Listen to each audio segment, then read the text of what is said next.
The observation deck of the Celestial Harmony had become an impromptu sickbay, and Dr. Xylith found himself in the most unusual standoff of his 30-year medical career. Two human children, juveniles, he corrected himself mentally, stood between him and his patient, their small frames positioned protectively in front of the sleeping form of Orla Chen. "I need to examine her," Xylith said carefully, his chitinous mandibles clicking in what he hoped conveyed non-threatening intent. His 4 eyes blinked in sequence, a Crevan gesture of peace. The male child, James, couldn't have been more than 8 solar cycles old. He crossed his arms, those impossibly flexible appendages, and fixed Xylith with a stare that should have been impossible for such an underdeveloped predator. "Mom said nobody bothers Aunt Orla unless they ask us first." Xylith's antennae twitched nervously. He'd treated hundreds of species across the Galactic Union, but humans remained the most unsettling. They were classified as apex predators from a death world, a planet so hostile that it had forged them into creatures of terrifying adaptability and resilience.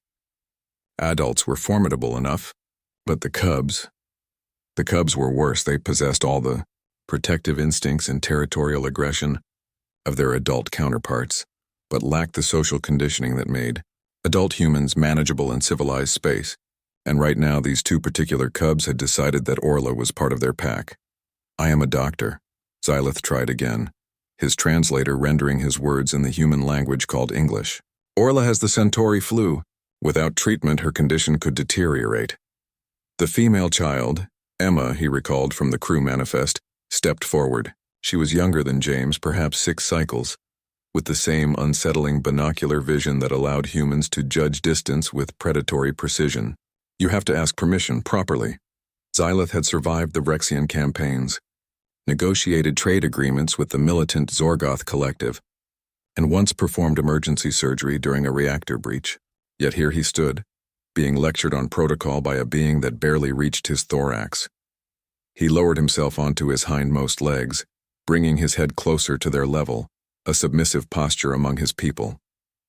"May I please have permission to examine and treat Orla?" "I promise I will be gentle and will explain everything I'm doing." James and Emma exchanged glances, communicating in that wordless way that human young seemed to perfect. After a moment that felt like an eternity, James nodded. "Okay, but we're staying right here." "Of course," Xylith agreed quickly. He approached cautiously, medical scanner in his primary manipulator. Orla lay on a makeshift bed of cushions, her face flushed with fever, a human physiological response that still fascinated xenobiologists. She was a junior engineer, barely 22 cycles old, and had apparently earned the fierce loyalty of the ship's only human children during the 3-month voyage. As Xylith began his examination, he became aware of just how closely the cubs were watching. Their eyes tracked every movement of his limbs, every instrument he brought near Orla. It was the vigilance of guards protecting something precious, and it sent an instinctive shiver through his exoskeleton. "What's that?" Emma asked, pointing at the neural scanner. "It reads brain activity and checks for cognitive impairment," Xylith explained, surprised by his own patience. "The Centauri flu sometimes causes confusion and disorientation." "Will it hurt her?" "Not at all, see?" He demonstrated on himself first, the device humming softly. "It merely collects data." James leaned in closer, his curiosity apparently overcoming his suspicion. "What do the colors mean?" And so it went. Every procedure, every medication, every vital sign check was accompanied by questions and careful scrutiny. Xylith found himself explaining human physiology to humans, a peculiar irony. But the cubs seemed satisfied with his answers.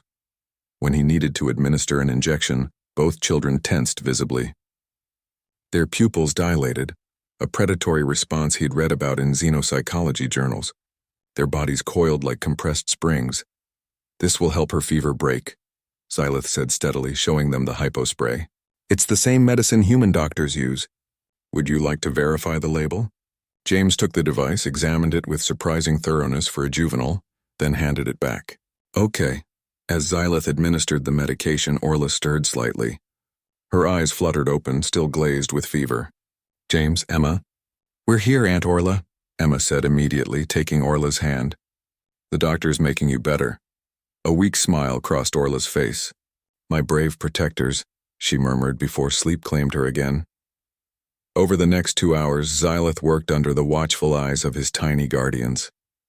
He set up an IV drip for hydration, adjusted the environmental controls to optimize human recovery conditions, and programmed the medical monitor to alert him if her vitals changed.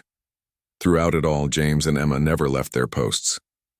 They accepted food bars when he suggested they must be hungry, but they ate standing up, maintaining their vigil. When Captain Thorne, a Margellian with extensive human experience, stopped by to check on the situation, even she seemed impressed by the cubs' dedication. "They've been here for 6 hours," the captain noted, her voice a deep rumble through her translator.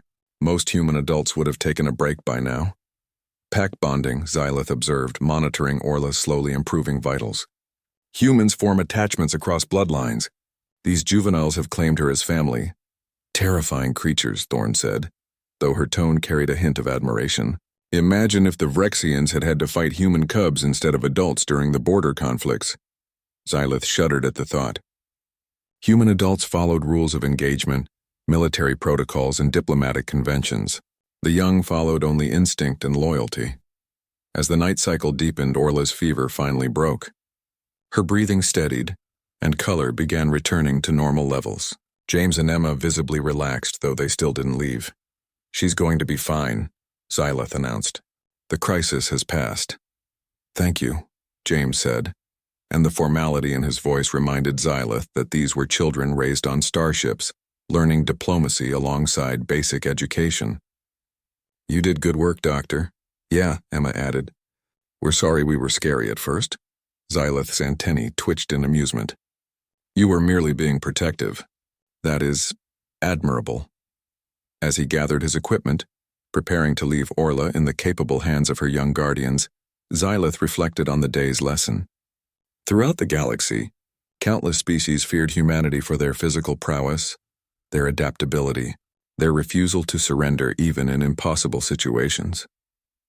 But perhaps the most terrifying thing about humans wasn't their strength or cunning.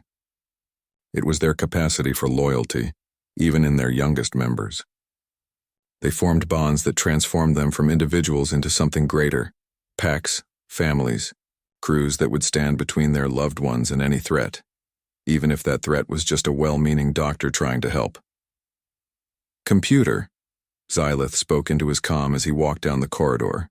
"Make a note in my medical log.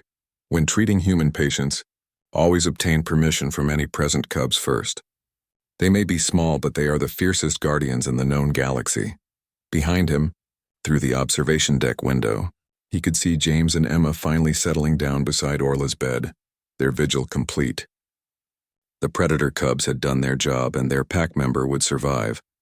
And somewhere in his complex alien mind, Dr. Xylith felt something that humans would call respect.